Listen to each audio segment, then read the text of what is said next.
Hai teman-teman, dalam video ini kami akan menyampaikan apa itu fungsi komunikasi bisnis. Fungsi pertama adalah fungsi informatif. Pada hal ini fungsi informatif dapat digunakan oleh para karyawan agar dapat melakukan pekerjaan serta tugas-tugas mereka dengan lebih efektif dan efisien. Informasi yang dibutuhkan terkait beberapa hal dapat menyangkut hal-hal seperti yang berhubungan dengan pekerjaan, tujuan, prosedur serta peraturan lainnya, standar kerja dan laba perusahaan dan sosio-emosional perusahaan secara umum. Fungsi kedua adalah fungsi persuasif. Fungsi persuasif ini dapat berlangsung saat terjadi komunikasi serta interaksi antar karyawan. Tujuan komunikasi ini adalah agar satu dan lainnya dapat saling menerima masukan atau ide dari yang lainnya. Fungsi ketiga adalah fungsi regulatori. Fungsi regulatori memiliki fungsi sebagai alat untuk mengendalikan serta mengatur jalannya sebuah organisasi. Bentuk komunikasi pada fungsi ini bisa berupa perintah dan juga laporan. Fungsi keempat adalah fungsi integratif. Merupakan integrasi yang terjadi dalam sebuah perusahaan. Ini akan membuat perusahaan tersebut dapat saling beroperasi secara terpadu dan utuh. Hal tersebut dapat dilakukan apabila komunikasi yang terjadi di perusahaan dapat berjalan dengan baik. Dan keberhasilan komunikasi di dalam suatu organisasi akan ditentukan oleh kesamaan pemahaman antara orang yang terlibat dalam kegiatan komunikasi.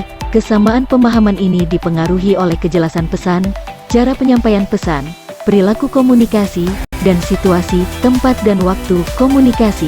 Komunikasi organisasi biasanya menggunakan kombinasi cara berkomunikasi, lisan, tertulis dan tayangan, yang memungkinkan terjadinya penyerapan informasi dengan lebih mudah dan jelas.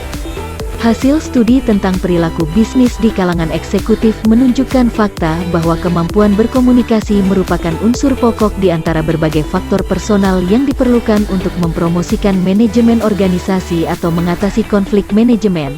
Selain 4 fungsi yang sudah kami jelaskan, terdapat juga fungsi yang tak kalah penting dalam menjalin komunikasi bisnis, yaitu fungsi internal dan eksternal. Fungsi dari komunikasi internal dalam sebuah organisasi yaitu melibatkan pertukaran informasi, ide, instruksi, atau pesan formal dan informal. Pertukaran internal antara karyawan dan manajemen di berbagai tingkatan efektif dan merupakan sumber informasi penting untuk melihat, mengekspresikan, dan menyelesaikan masalah organisasi yang terkait dengan bisnis. Sedangkan komunikasi eksternal adalah upaya organisasi untuk berkomunikasi dengan orang-orang dan organisasi eksternal lainnya tentang bisnis mereka, produk, dan/atau layanannya. Komunikasi eksternal difokuskan pada penyebaran berita secara efektif kepada audiens target, termasuk pelanggan, pemasok, penyedia layanan, dan pemangku kepentingan lain yang terlibat dalam bisnis. Tujuan komunikasi bisnis umumnya memberi informasi atau informing, persuasi atau persuading, dan melakukan kolaborasi atau collaborating dengan pelanggan. Dan tujuan komunikasi bisnis dibagi menjadi 3, yaitu memberikan sebuah informasi atau informing. Informasi yang dimaksud di sini adalah informasi yang memiliki kaitan bersama aktivitas dengan berbagai pihak. Contohnya, seorang sales yang ingin meningkatkan target pencapaiannya, maka ia akan berusaha untuk memasang iklan di berbagai media. Masing-masing media ini memiliki kelebihan serta kekurangan, baik itu dari sisi biayanya maupun dari sisi impact yang didapat. Cara penyampaian informasi dalam setiap media juga dapat menjadi sebuah faktor penentu keberhasilan iklan tersebut. Melakukan persuasi atau persuading.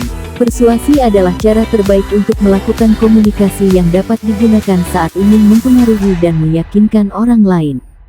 Persuasi juga sering dilakukan dalam aktivitas pemasaran agar dapat mempengaruhi orang untuk membeli sebuah produk atau juga dalam penegasan saat melakukan konfirmasi pesanan konsumen agar tidak terjadi kesalahan dalam pemesanan. Melakukan kolaborasi atau collaborating. Kolaborasi merupakan satu bentuk kerjasama dan interaksi pihak-pihak yang terlibat secara langsung dan tidak langsung yang dapat menerima akibat dan manfaat. Adanya komunikasi inilah yang membuat kerjasama bisnis dapat dilakukan dengan lebih mudah.